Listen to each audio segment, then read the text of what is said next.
जिन्होंने, क्योंकि जो रथ पे बैठता है ना, उसमें जो घोड़े होते हैं उसका एक सारथी होता है और रथी केवल बैठता है, लगाम सारथी के हाथों में होती है।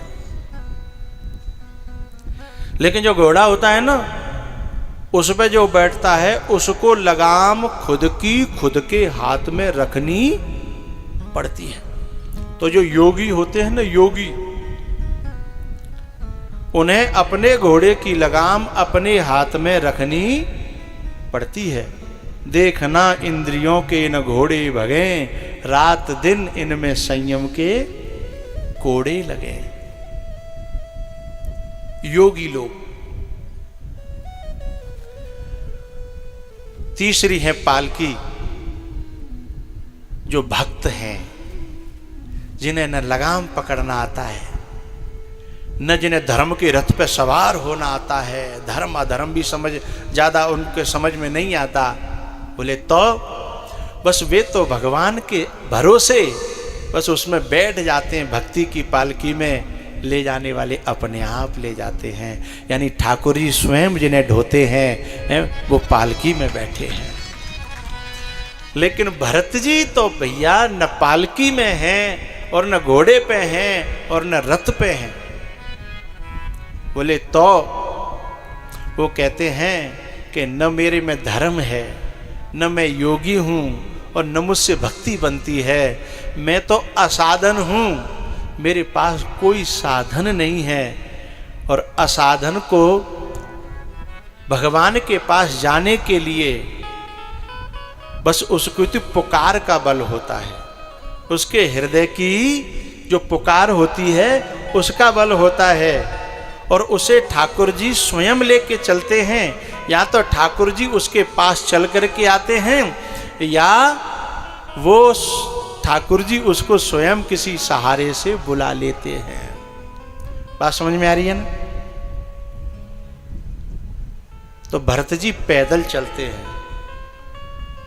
झलका झलकत पायन कैसे, पंकज कोस पोसकन जैसे।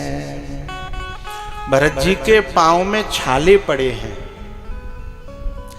तो भैया एक बात बता, कोई यहां से टोड़ा भीम तो है नहीं, अयोध्या से चित्रकूट की दूरी बहुत ज्यादा है, और वहां अब की तरह डाबर रोड नहीं बनी थी उस समय पे। तो क्या था, कंकरीली पथरीली, कांटे, झाड़ झांकर, इन सब से भरी हुई ये धरती।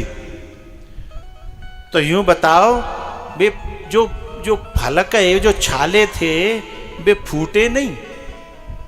क्योंकि जो वर्णन कर रहे हैं तुलसी बाबा, वो ऐसे हैं जैसे वो भरे भये हों, फूटे नहीं है। फूटे होते तो बात अलग होती, ई को कम करो, फूटे होते तो बात अलग होती। वो कह रहे हैं कि बिल्कुल लबालब भरे हैं, फूले भये। तो कोई कांटो नहीं लगे हो, कोई कंकर नहीं लगे हो, हैं? नहीं लगे हो साहब। तो क्यों नहीं लगे हो? क्योंकि जब राम जी जा रहे थे ना, तो राम जी के सामने जो है धरती माता प्रकट होती है जंगल में, कि वन देवी बन करके, कि आप मेरे वन में, मेरे बेहड़ में मुझे धन्य करने के लिए आए हो, हैं? तो मेरे लायक कोई सेवा बताओ। राम जी ने कहा, हे धरा, यदि तुम सेवा करना चाहती हो तो मेरे पीछे के मार्ग को इतना कोमल कर देना, इतना कोमल कर देना कि कोई कांटा न रहे, कोई कंकड़ न रहे, हैं? कोई झांकर न रहे, कोई ढांकर न रहे, कोई झाड़ी न रहे, और उसमें इतनी कोमल कोमल घास उगाना जैसे मखमल का गद्दा होता है, अपने घास, अपने रोए, ऐसा कर देना। तो धरती माता ने पूछा, क्यों भरत इतना कोमल है क्या? बोले कोमल है कि नहीं है प्रश्न ये नहीं है। बोले तो? बोले प्रश्न ये है कि वो मुझसे इतना प्रेम करता है, इतना प्रेम करता है कि मैं बता नहीं सकता। तो बोले तुम उनसे इतना प्रेम करते हो इसलिए उनके मार्ग को कोमल कर रहे? बोले ना। बोले तो? बोले मैं इसलिए प्रार्थना कर रहा हूं कि जब जब उसके कोई कांटा चुभा तो वो ये सोच करके बहुत परेशान हो जाएगा, मर जाएगा वो, कि ये कांटे मेरे भैया के पांव में भी चुभे होंगे। ये जब सोचेगा तो मेरा भरत बहुत मर जाएगा। और ये वो सहन नहीं कर पाएगा। और ये सोच करके मैं अभी से परेशान हूं। यदि तुम सेवा करना ही चाहती हो तो ये सेवा कर दो कि मेरे पीछे के रास्ते को तुम इतना कोमल कर दो, तुम इतना अच्छा कर दो कि मेरे भरत को ये न लगे कि मैंने जंगल में कष्ट पाया है।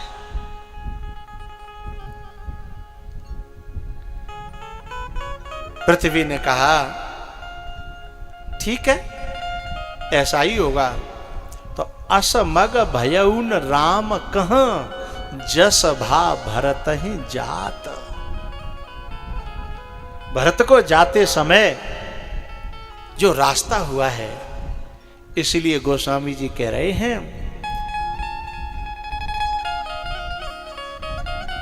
ऊपर मत उठाओ भैया, नीचे से लाओ।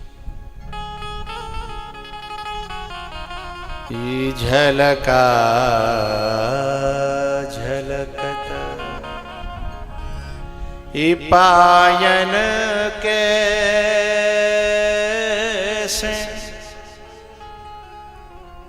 पंकज कोस यो सकन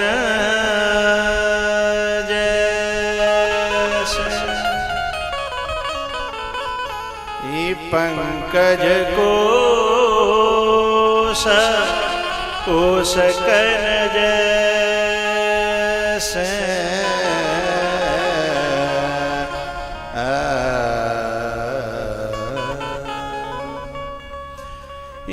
एक तू ना मिला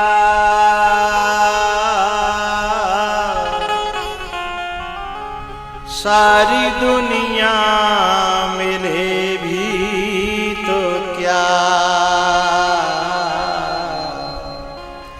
एक तू ना मिला।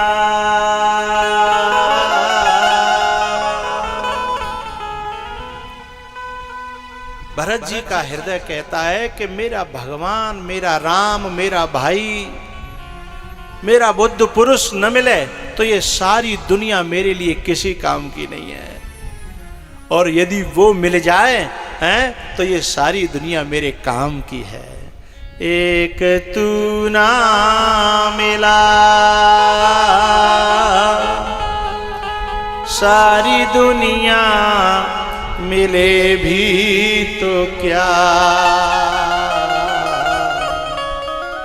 मेरा दिल ना खिला।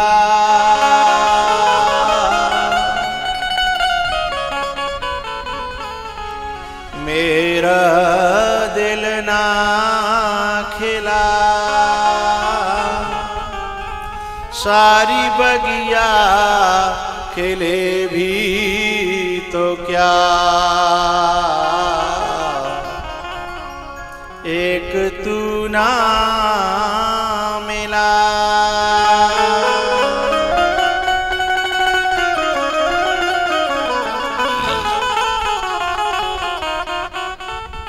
ये कौन से भरत जा रहे हैं?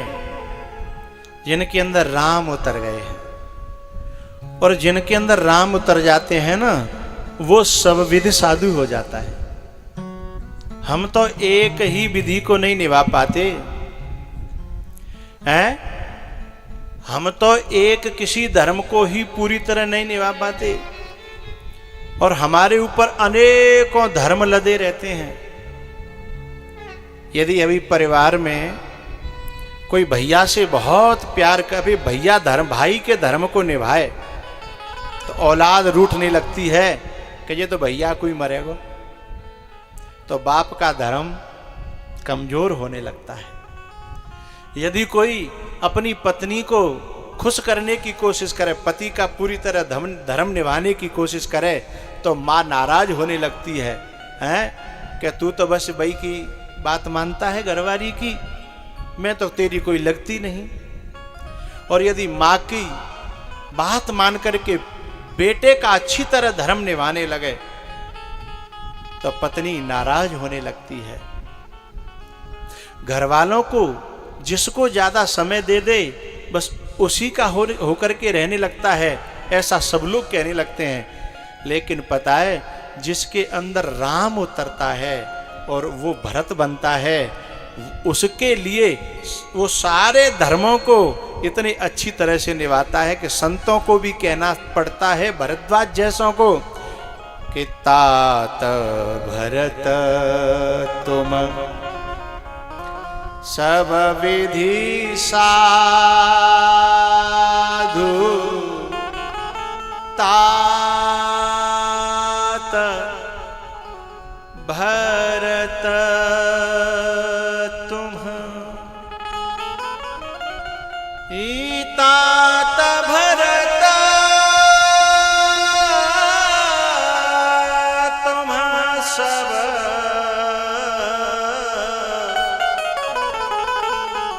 विधि साधु। ये किसी चापलूस की वाणी नहीं है, भरद्वाज की वाणी है। और भरद्वाजी वाणी अपनी इससे पहले एक बात कह देते हैं, सुनहु भरत हम झूठ न कही। भरत, हम तो दुनिया का त्याग कर चुके हैं, संसार का त्याग कर चुके हैं। हमें चुनाव नहीं लड़ना जो हमें झूठ बोलना पड़े, हमें संसार की वाहवाही भी नहीं लेनी जो हमें झूठ बोलें। बोले क्यों, हम क्यों झूठ बोलेंगे? उदासीन तापस बन रही। हम उदासीन हैं, तपस्वी हैं और जंगल में रहते हैं। सुनहु भरत हम झूठ न कही। सुनहु भरत हम झूठ न कही। क्या रहे हैं?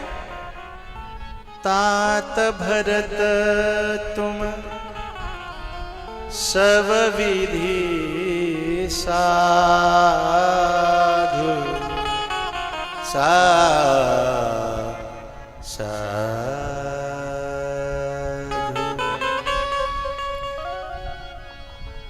ये वो भरत हैं जिनके अंदर राम उतर गया है। हम भी राम कथा सुन रहे हैं ना, आज 7वां दिन है।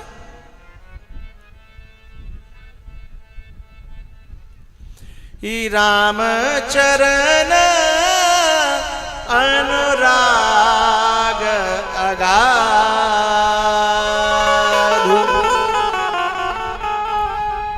तुम बाहर का बहुत धर्म कर्म करते हो इसलिए साधु हो, ऐसा नहीं। मुख्य बात क्या कही? राम चरण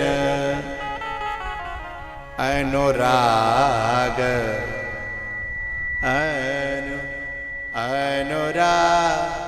अनुराग अगाधु। कैसा अनुराग है? ऐसा नहीं छड़े रुष्टा छड़े तुष्टा। बहुत से लोग होते हैं ना, भगवान के रास्ते पर चलेंगे, गुरु बना लेंगे। हम संतों के पास जाते हैं, हैं, लेकिन संत कभी अनुकूल दिखते हैं, कभी प्रतिकूल दिखते हैं। ये हमारी अपनी वासना दिखाती है, लेकिन बुद्ध पुरुष कभी हमारे प्रतिकूल नहीं होता। बुद्ध पुरुष हमारा गुरु, हमारा महात्मा हमेशा हमारे अनुकूल रहता है। लेकिन ये बात कब समझ में आएगी? कब समझ में आएगी? कि राम चरण अनुराग अगाधु।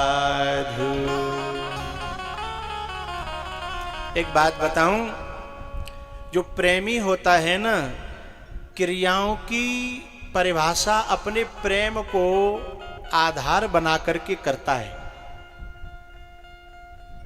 अपने प्रेम को आधार बना करके क्रियाओं की परिभाषा करता है। लेकिन जो अपने सचमुच में प्रेमी तो नहीं है, लेकिन प्रेमी बन रहे हैं, वो क्रियाओं को आधार बना करके प्रेम की परिभाषा करते हैं। बात थोड़ी कम बैठी होगी, इसलिए खोल रहा हूं। जो चातक है ना, वो मेघ का चाहने वाला है, और लोग कहते हैं ए चातक, तू बेवकूफ है, तू पागल है, ये मेघ दुनिया में बरस रहा है, लेकिन जब तेरा नंबर आता है तो तेरी चोंच पर पत्थर मारता है। और तू एक बेवकूफ है कि फिर भी उसी को रट लगाए रहता है, उसी को देखता रहता है, देखता रहता है। तेरे जैसा बेवकूफ दुनिया में कोई भी नहीं है।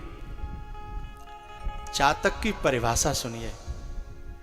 क्रिया के आधार पर प्रेम की परिभाषा चातक करने लगे तो कभी भी मेघ से प्रेम नहीं कर पाएगा। मेघ कौन है? ये बुद्ध पुरुष मेघ हैं, जो हम पर राम कथा की वर्षा करते हैं, अपने वचनामृत की वर्षा करते हैं। लेकिन इनकी क्रियाओं के आधार पर यदि हम इनको इनको आंकने लगें तो हम मारे जाएंगे। हम सब साधक हैं, साधक की जगह बैठ करके बात कर रहे हैं आपस में हम सब लोग। चातक क्या कहता है कि भैया तू जो हमें उपदेश कर रहा है, एक बात बता, तेरे घर पे रिश्तेदार आ जाएं, नातेदार आ जाएं, और कछु तेरे घर के लोग बैठे हैं, तो पहले तू बाहर वालों को परसेगा कि घर वालों को?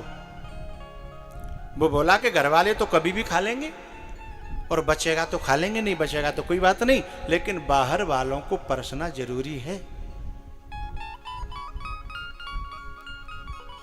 समझे? सामने वाला बोला मैं नहीं समझ पाया। बोले भैया, मेघ मुझे बाहर वाला नहीं मानता है, मेरा मेघ, मेरा बुद्ध पुरुष है, मेरा महात्मा, मेरा मालिक मुझे अपना मानता है, इसलिए सबसे पीछे रखता है। ये दुनिया वालों को पराया मानता है, इसलिए वहां सबसे पहले परसता है। मैं अपना बन के रहना चाहता हूं, पराया बनना नहीं चाहता, इसलिए मेरे ऊपर पत्थर भी बचे मेरे लिए वह भी बहुत हैं, क्योंकि अपनों के हिस्से में यही आता है। यह है परिभाषा प्रेम की। ये प्रेम को आधार बना करके क्रिया की परिभाषा है। प्रेम को आधार बना करके बाहर की क्रिया की परिभाषा है। लेकिन हम लोग तो क्या करते हैं, क्रिया को आधार बना करके प्रेम की परिभाषा करने लगते हैं। हम लोगों की ओछी बुद्धि है ना। कभी कभी गुरुओं के पास हम जाएंगे, अरे वहाँ बड़े बड़े लोग बैठे थे, गुरुजी ने तो हमारी ओर देखा ही नहीं, अब तो गुरुजी बड़े लोगों के आ गए, पैसा वाले के आ गए, अब हमें तो देख ही ना रहे, हमारा तो हालचाल ही नहीं पूछा है, अब गुरुजी भी कुछ पहले जैसे नहीं रहे। अब ऐसी परिभाषा यदि हम करने लग गए तो हमारे अंदर राम कभी नहीं उतरेगा, बुद्ध पुरुष कभी नहीं उतरेगा। हैं, हम तो सती की तरह हैं, हम स्वयं ही बुद्ध पुरुषों के चित्त से उतर जाएंगे।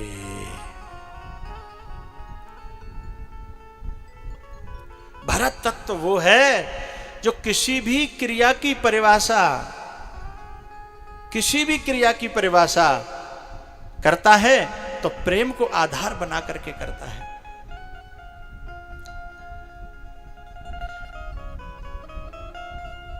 इसलिए तात भरत तुम सब विधि साधु,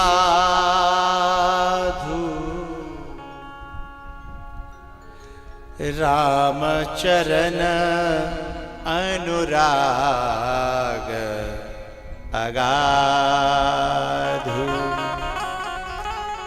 ही राम चरण अनुराग अगाधु। ही राम चरण अनुराग अगाधु। ही देखना इंद्रियों के इन घोड़े भगे, ही रात दिन इनमें संयम के कोड़े लगे।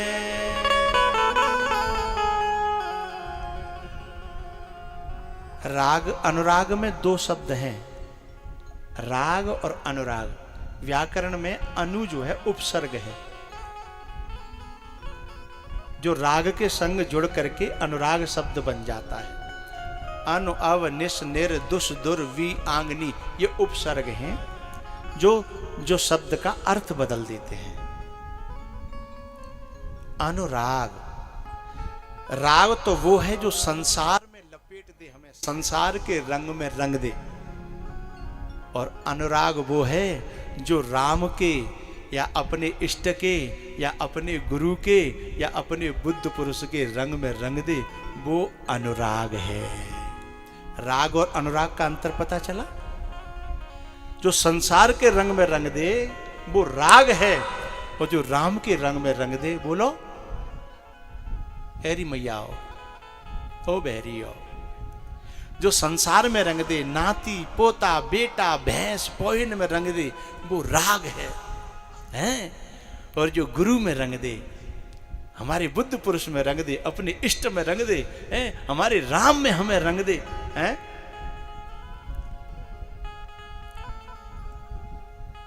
वो क्या है? अनुराग है, हैं? और भरत जी का अनुराग कैसा है? अगाध। लेकिन यहां एक गड़बड़ी हो जाती है कभी कभी हम लोगों के जीवन में। हम जिस समय अपने गुरुओं से, बुद्ध पुरुषों से शुरुआत में जुड़ते हैं ना, जब गुरु मंत्र लेते हैं, उससे पहले हमारा अनुराग भी अगाध जैसा होता है। हम सभी साधक जो गृहस्थी हैं और सन्यासी हैं और ब्रह्मचारी, हम सभी साधक अपना वो दौर याद करें जब हम गुरुओं से जुड़े। क्या वैराग्य फनफनाता है, क्या प्रेम की हृदय में हिलोरें उठती रहती हैं।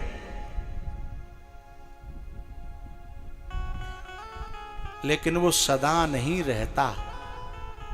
हाँ या ना श्री लादी जी? वो सदा नहीं रहता।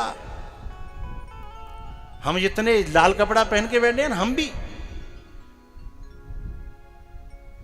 जिस समय गुरु मंत्र होता है, दीक्षा होती है, जिस समय संस्कार होता है, उसमें क्या वैराग्य, क्या भक्ति, क्या प्रेम, क्या अनुराग। आहा हा हा। एक ही बात कहते हैं हम। मैं वो एक तीसरा पात्र इसमें जोड़ रहा हूं। भरत जी और सती के बीच में एक और पात्र है, सीता जी। जब राम जी का वनवास होता है तो सीता जी से राम जी कहते हैं कि तुम्हारे सहारे से कौशल्या जी लेगी, मेरे पिता दशरथ जी जी लेंगे, तुम यहीं रह जाओ। वहां बहुत सारा संवाद है, मुझे सब नहीं लेना, मुझे एक बात कहनी है। सीता जी के प्रेम की, अनुराग की जो सीमा है वो इन शब्दों में झलक जाएगी। सीता जी कहती हैं कि मैं रह तो जाती, लेकिन आपके बिना यदि मैं रहूंगी तो हो सकता है देह ही रह जाएगी, फिर प्राण नहीं रहेंगे। कितना बड़ा अनुराग होगा, कितना बड़ा प्रेम होगा, कितनी गहराई होगी प्रेम में कि बिछुड़ते ही प्राण चले जाएंगे। ये लक्ष्य है इस बात का। अयोध्या वासियों को तमसा नदी के किनारे जब राम जी छोड़ के जाते हैं और समुद्र जो तमसा नदी के किनारे जो मछलियां बाहर रह जाती हैं, एक लहर आती है और बाहर मछली तड़प तड़प करके जब दम तोड़ देती है, तो उस मछली को देख करके सारे अयोध्यावासी एक बात कहते हैं, धन्य है ये मछली और धिक्कार है हमें, क्योंकि मछली ने जल से प्रेम किया और हमने राम से प्रेम किया, लेकिन मछली ने प्रेम निभा दिया और हम प्रेम निभा नहीं पा रहे। अयोध्यावासी रो रो करके और मछलियों को देख करके कह रहे हैं, जो मछली मर रही हैं, जल से दूर होकर के तुरंत मर रही हैं, छटपटाकर तुरंत मर रही हैं।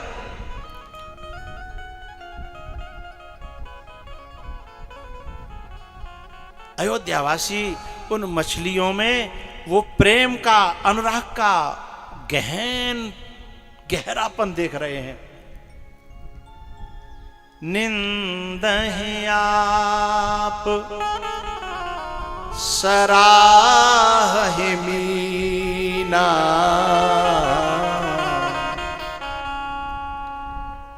हमारे गिरधरपुरा वाले स्वामी जब मुस्कुरा करके जब चौपाई को हृदय में ले जाते हैं तो मुझे लगता है हमारा तोतली भाषा में बोलना सार्थक हो जाता है। इनिंदहि आप सराहि मीना, मीना मछली, धिग जीवन रघुवीर विहीना,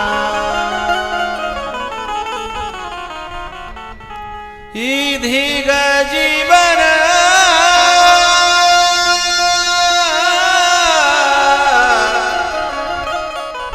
रघुवीर विहीना, जिय बिन देह नदी बिनु बारी,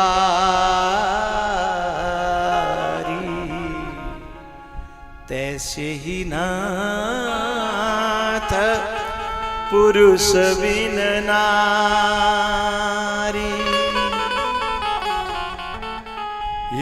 की तनु प्राण कि केवल प्राणा, की तनु प्राण, मेरे प्राण और मेरा तन दोनों ले चलोगे तो जिंदगी बनी रहेगी। और यदि आपने मेरे तन को छोड़ा, प्राण तो रहने वाले हैं नहीं अयोध्या में, प्राण निकल जाएंगे और तन रह जाएगा, तो आपको लौट करके फिर सीता नहीं मिलेगी। ये अनुराग है, गहन अनुराग है। राम चरण अनुराग अगाधु। यहां भरत जी और सीता जी का जो अनुराग है एक जैसा दिखाई दे रहा है, लेकिन यात्रा थोड़ी सी आगे बढ़ी। यहां पे सीता जी ने एक और बात कही, जब राम जी ने ये कहा कि विपिन विपिन विपत्ति नहीं जाए बखानी, लागए अति पहाड़ कर पानी,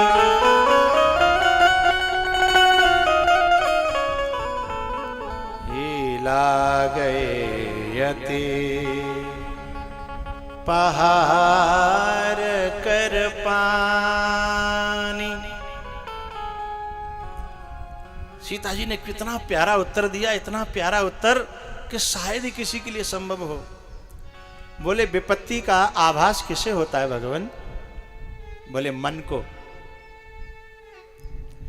यदि मन शरीर में न हो, मन देह में न हो, देह से ऊपर उठ जाए, और देह से ऊपर कब उठता है? जब अपने महापुरुष के, बुद्ध पुरुष के चरणों में पूर्णतः समर्पित हो जाता है, लग जाता है, तो मन जो है देह से ऊपर उठ जाता है। फिर वह व्यक्ति विदेह हो जाता है, और ये विदेह की पुत्री वैदे ही है। इसलिए इतनी बड़ी बात कह रही है राम जी से कि मेरे को विपन की, यानी वन की जो विपत्ति है वो व्यापेगी कैसे?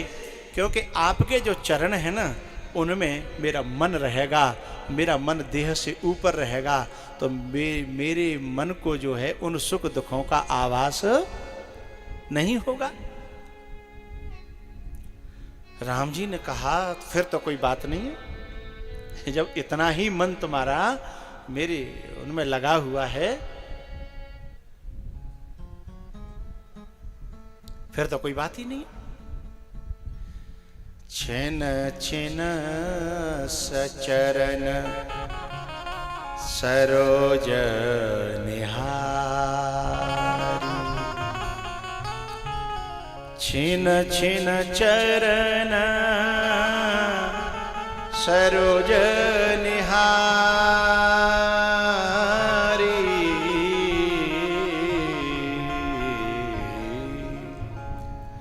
मैं क्षण क्षण, यानी हर एक क्षण, प्रत्येक क्षण मैं आपके चरणों का आश्रय रखूंगी। यानी आपके चरणों को छोड़ करके मैं कुछ भी नहीं देखूंगी। वाकई हम लोग जब अपने बुद्ध पुरुषों की शरण में जाते हैं, उनके नीचे रहने का संकल्प करते हैं, उस समय यही भाव रहता है। लेकिन यात्रा थोड़ी सी आगे बढ़ती है, और जब यात्रा पहुंच जाती है पंचवटी तक है, और फिर वहां पर आता है एक सोने का मृग, जो सीता जी फर्स्ट डे, पहले दिन जो ये कह रही थी कि आपके चरण के अलावा मुझे कुछ देखना ही नहीं है, मांगना तो दूर, चाहना तो दूर, इच्छा पैदा करना तो दूर है, देखना ही नहीं है। वो सीता जी राम जी से कह रही हैं, भगवान अब खुद भी देख रही हैं और राम जी को भी दिखा रही हैं, जरा देखो तो सही है, खुद भी देख रही हैं। हम भी कभी कभी बुद्ध पुरुषों के पास जाते हैं इसलिए कि हम आपके चरणों को पकड़ करके पार हो जाएं, लेकिन कुछ दिन यात्रा करने के बाद हम भी कुछ और देखने लगते हैं और कोशिश करते हैं कि हमारे नजरिया से, हमारी नज़र से हमारा बुद्ध पुरुष भी वह देख ले जो हम देख रहे हैं, वह जो हम चाह रहे हैं वह चाले, वही पाले जो हम पाना चाह रहे हैं। बात समझ में आ रही है?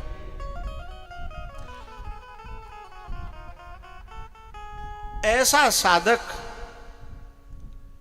लक्ष्य से भटक जाता है,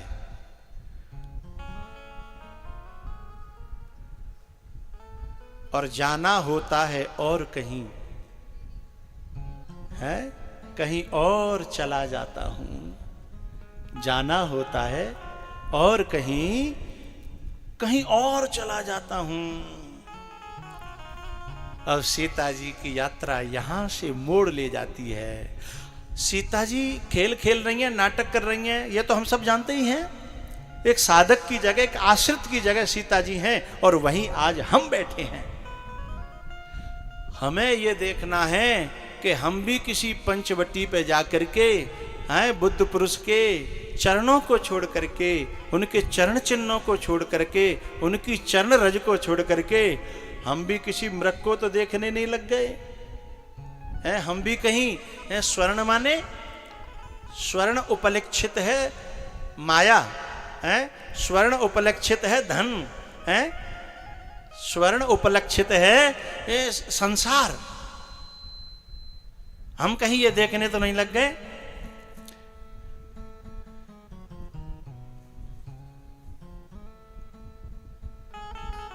अब जब तक ये फोन चलेगा मैं बंद रहूंगा। गुरुजी के फोन को बंद कर दो, स्विच ऑफ करो। जब ईमानदारी से मैं बरतूंगा तो ईमानदारी से आशा रखूंगा कि आप भी बरतें। फोन को लो, बंद करो। ये थोड़े कि आप यहां गप्पा मारते रहे और मैं आपकी आज्ञा से मैं बैठा हूं। ठीक है। मेरे गुरुजी एक बात कहते हैं, चाहे थोड़ा खाओ पर अच्छा खाओ। ये नहीं कि भूसे भको हैं और जन काय भको। हाँ, थोड़ा खाओ पर बोलो बोलो अच्छा खाओ। यहां नेक देर बैठो लेकिन ईमानदारी से बैठे हम। ईमानदारी से मैं भी बैठूं और आप भी बैठे तो इसमें से कुछ निकल करके आएगा। हेरी मैया हो, यदि हमने दही डाल के मथानी में और एक बेर धरक मरक कर दी, एक दोपहर को कर दी, एक शाम को कर दी, बीच में कछु और कर आए, बीच में फिर कछु और कर आए, बीच में कछु और कर आए, जो बताओ कै साल में माखन निकले आवेगो। तो जितनी देर करें हम लग के करें तो थोड़ी देर में है धरक मरक है कि माखन ऊपर आवे, छुट्टी होए। हैं? बजाओ जोर से, समझ में आ रही तो बात।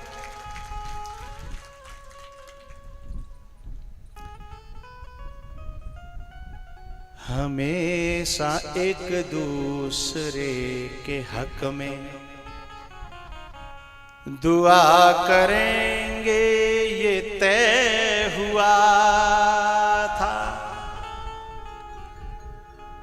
मिले कि बिछुड़े मगर तुम्हीं से वफा करेंगे ये तय हुआ था। मिले कि बिछुड़े मगर तुम्हीं से वफा करेंगे ये तय हुआ था। मिले कि बिछुड़े मगर तुम्हीं से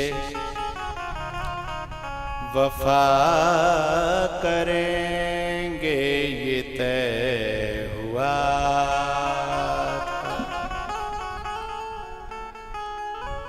सीता जी, बात चलिए भरत, सती और सीता। भरत जी दिल चित्त में राम को उतारे हुए हैं, वो पात्र हैं। सती जी चित्त से उतर गई हैं, वो पात्र हैं। लेकिन सीता जी अभी सीता जी के चित्त में राम उतर गए हैं, लेकिन कुछ यात्रा पे जाकर के राम उतर जाते हैं और कोई और चढ़ जाता है। तो यात्रा जो है अयोध्या से, चित्रकूट से, पंचवटी से होती हुई और रॉन्ग वे पकड़ लेती है, उल्टा रास्ता पकड़ लेती है, जो कहाँ पहुंचा देती है, जहां राक्षसी ही राक्षसी हैं, जहां राक्षस ही राक्षस हैं, जहां नाम तो है अशोक लेकिन उसके नीचे होता शोक ही शोक है। जहां नाम तो है अक्षय लेकिन एक मुक्का मार करके हनुमान जी ने चेक किया तो 1 मिनट में क्षय हो गया है। ऐसे प्रपंच में, ऐसी प्रवृत्ति में पहुंच जाती हैं सीता जी। किसके कारण? नजरें बदली, नजारे बदल गए, किश्ती का रुख बदला और किनारे बदल गए। बात काय पे चली कि आज मेरे बाबा गुरुजी ने एक बात कही थी कि यदि लक्ष्य बहुत अच्छा है तो क्रियाओं को बहुत महत्व मत देना, न अपनी न बुद्ध पुरुष की। और लक्ष्य यदि थोड़ा ठीक नहीं रहा, लक्ष्य बदल गया तो फिर ऊपर से और कैसे बने रहें और भीतर से कैसे बने रहें, तो लक्ष्य सारी क्रियाओं को हमारी गड़बड़ कर देगा। पंचवटी तक सीता जी का जो लक्ष्य है वो अलग है और पंचवटी पे जैसे ही वो सोने का मृग आया तो लक्ष्य जो है चरण हट गए। आया ना?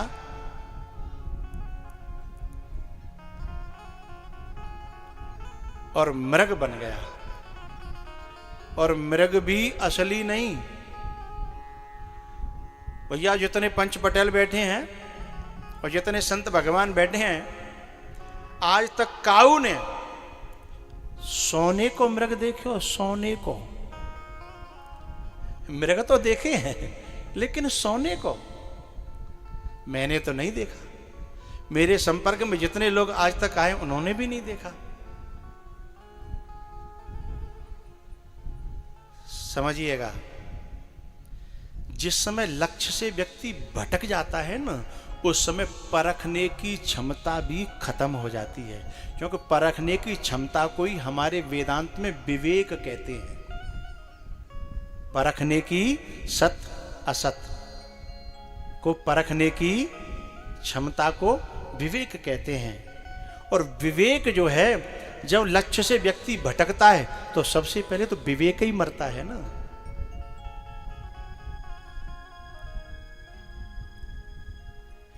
परखने की क्षमता नहीं रही, इसलिए नकली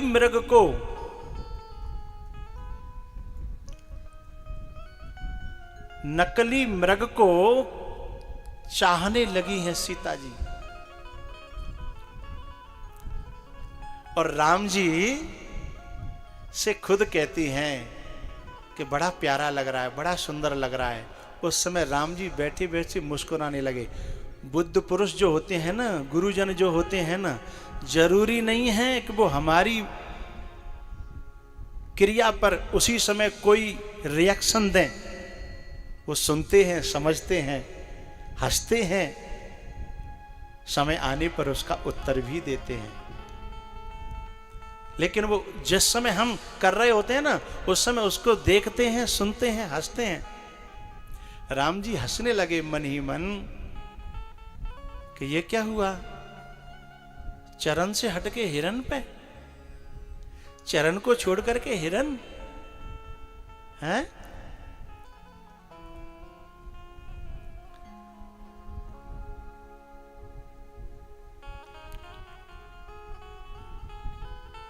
राम जी ने कहा ठीक है, मैं लाता हूं। मैं संत भगवान बैठे हैं, मुझे बड़ा अच्छा लग रहा है। इन्हीं के दिए हुए मसाले को परसने में मुझे आनंद आ रहा है। जब राम जी ने उस मृग को पकड़ करके लाने की बात कही तो उन्होंने एक बात और पूछी, जिंदा चाहिए या मुर्दा? तो सीता जी ने दोनों ऑप्शन रखे कि जिंदा ला सकें तो और बढ़िया, पाल लेंगे।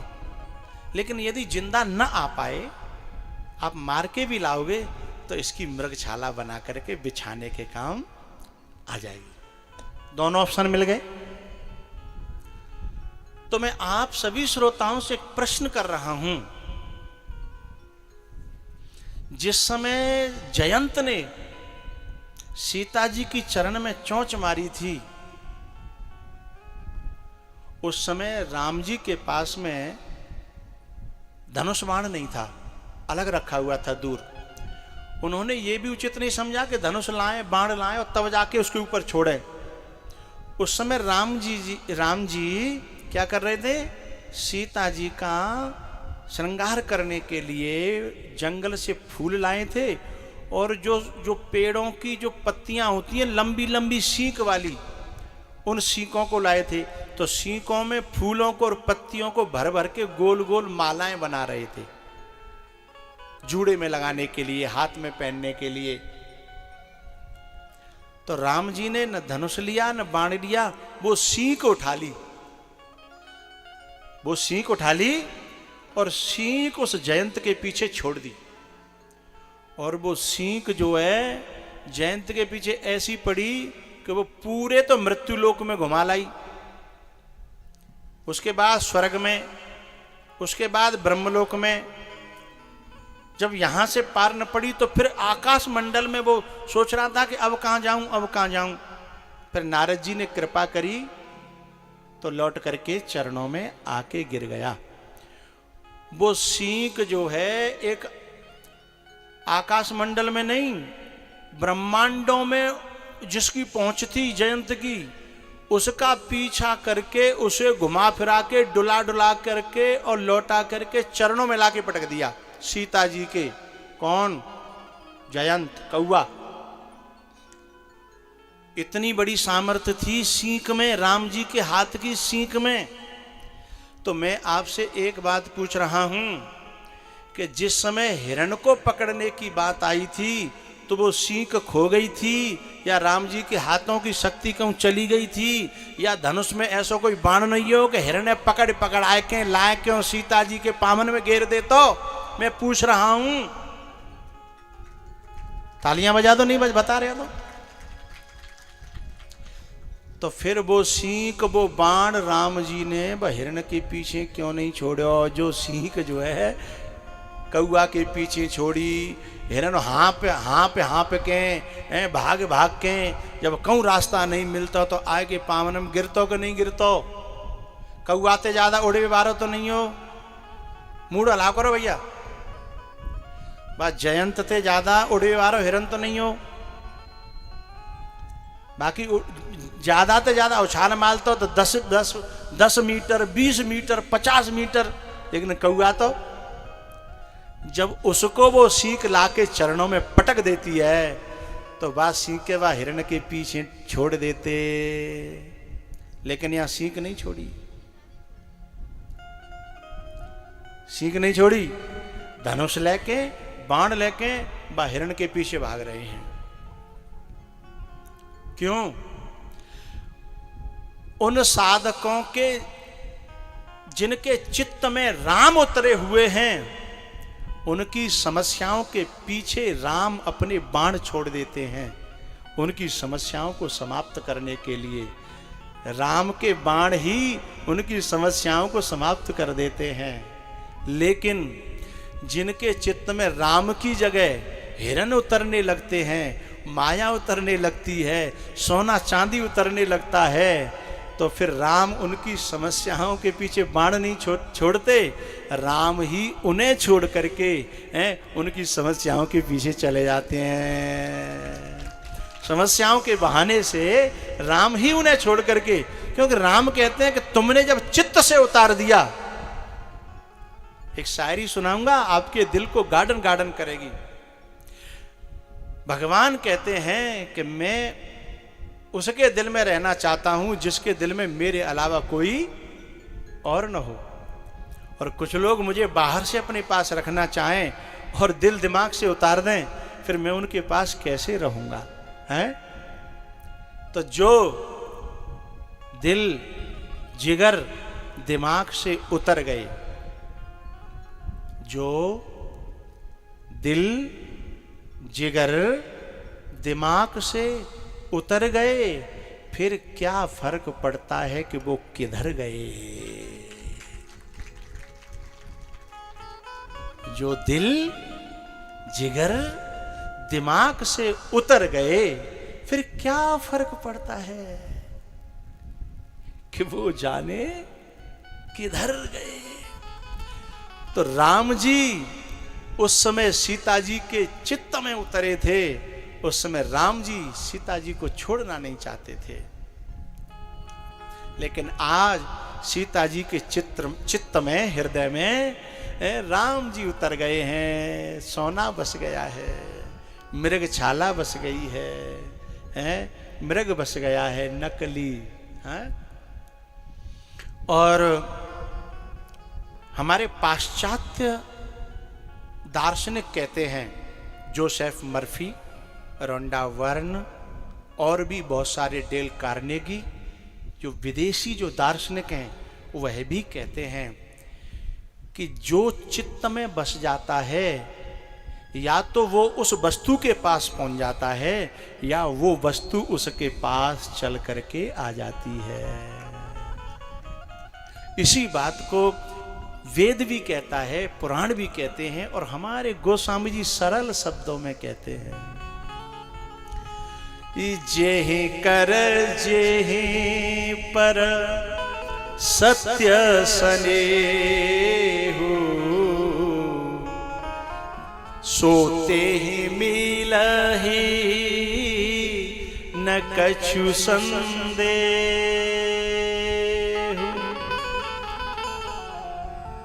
जनकपुर की अशोक पुष्प वाटिका में सीता जी को पहली बार राम मिले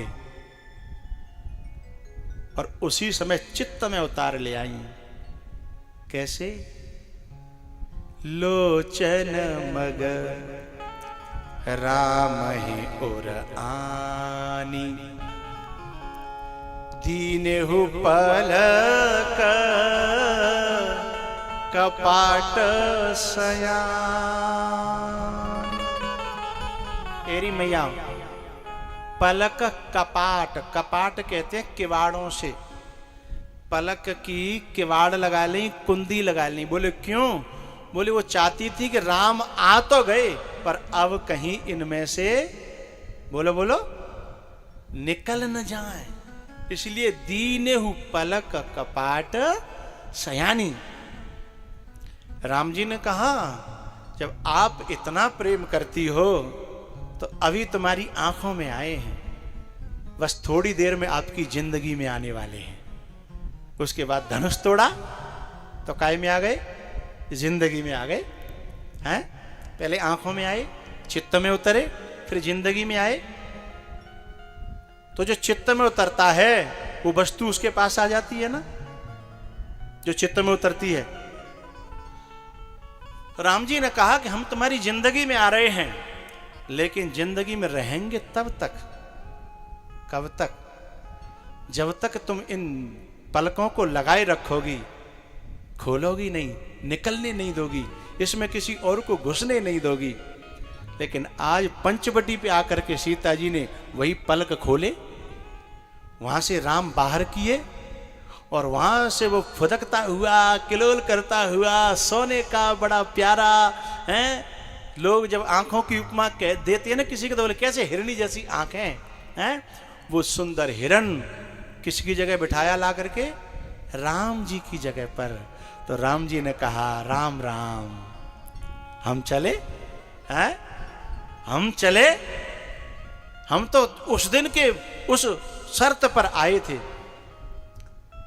उस दिन ये तय हुआ था कि मिले कि बिछुड़े मगर तुम्ही से वफा करेंगे, ये तय हुआ था। लेकिन तुमने ही शुरुआत कर दी है, शुरुआत तो तुमने करी है।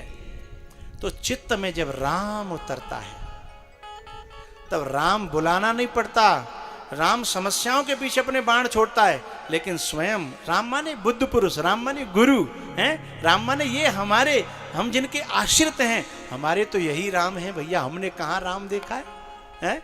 हमारा राम से कहाँ परिचय है? हमारी तो राम जी से राम राम भी नहीं भाई कभी कब हैं। लेकिन ये जो चलते फिरते राम हैं, जिनके अंदर बुद्धत्व उतरा है, रामत्व उतरा है, हैं? जिन्होंने हमें यहां तक यात्रा कराई है, हम कहां थे और कहां आ गए हैं, हमारे तो वही राम है ना। लेकिन इनकी शर्त यही रहती है क्या कि जब तक चित्त में रखोगे हैं तो हम तुम्हारी समस्याओं को। और एक बात और बताऊं कि रहने दूं, इससे थोड़ी आगे की बात है, बताऊं कि रहने दूं? रहने दो ना कह रहे तो मेरी काय कर्ज पड़ी है। अच्छा, एक बड़ी प्यारी बात कहने जा रहा हूं, इसलिए हां करवाइए। राम जो है ना, वो राम अयोध्या वाले दशरथ के पुत्र राम, जब साधक की समस्याओं को समाप्त करने के लिए अपने बाणों को पीछे छोड़ते हैं, उन्हें साधक की समस्याओं को समाप्त करने के लिए बाणों को छोड़ना पड़ता। बाण हिंसा का प्रतीक है। लेकिन जो हमारे पास जो राम है, हमारे गुरुजन, हमारे बुद्ध पुरुष जब हमारे भीतर बैठे विकारों को, हमारी समस्याओं को, हमारे संदेहों को, हमारे संशयों को जब समाप्त करते हैं ना, तो इन्हें बाणों की नहीं, ये अपनी वाणी मात्र से उनको समाप्त कर देते हैं। इन्हें हिंसा का भी सहारा नहीं लेना पड़ता, ऑपरेशन नहीं करना पड़ता, बड़े आराम से, बड़े प्यार से, हैं? कृषि निरावहि चतुर किसाना। हम साधक खेत हैं, हमारा हृदय खेत है, और इनमें हमारे गुरुजन, हमारे बुद्ध पुरुष, हमारे राम इसमें खेती करते हैं। लेकिन खेती करने के लिए निराना, गुड़ाना, जोतना, सफाई करना पहला काम है ना। तो हमारे बुद्ध पुरुष क्या करते हैं? कृषि निरावहि चतुर किसाना, जिमि बुध तजहि मोह मद माना।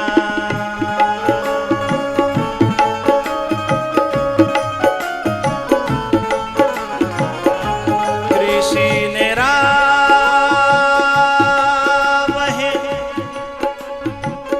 चतुर किसाना,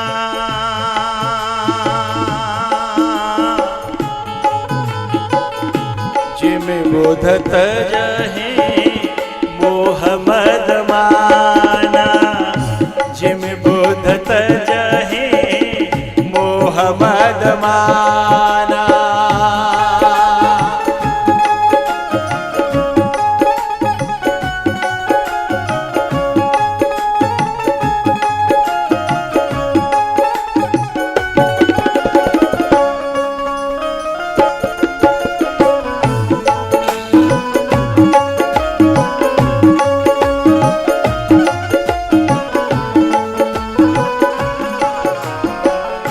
रस रस सुख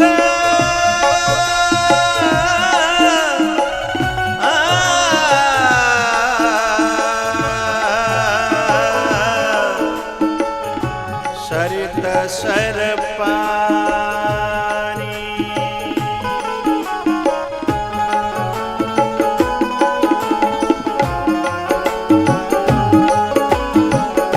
रस रस सुख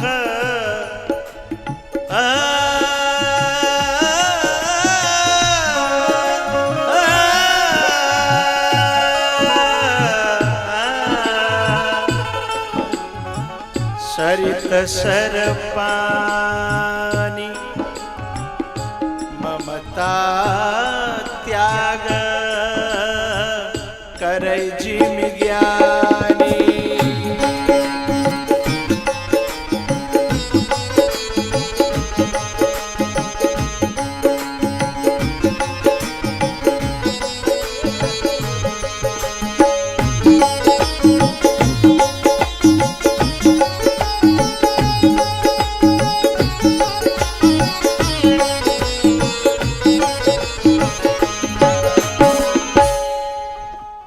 कृषि निरावहि चतुर किसाना, जिमि बुध तजहि मोह मद माना। सुनहु भरत तुम सब विधि साधु, राम चरण अनुराग अगा।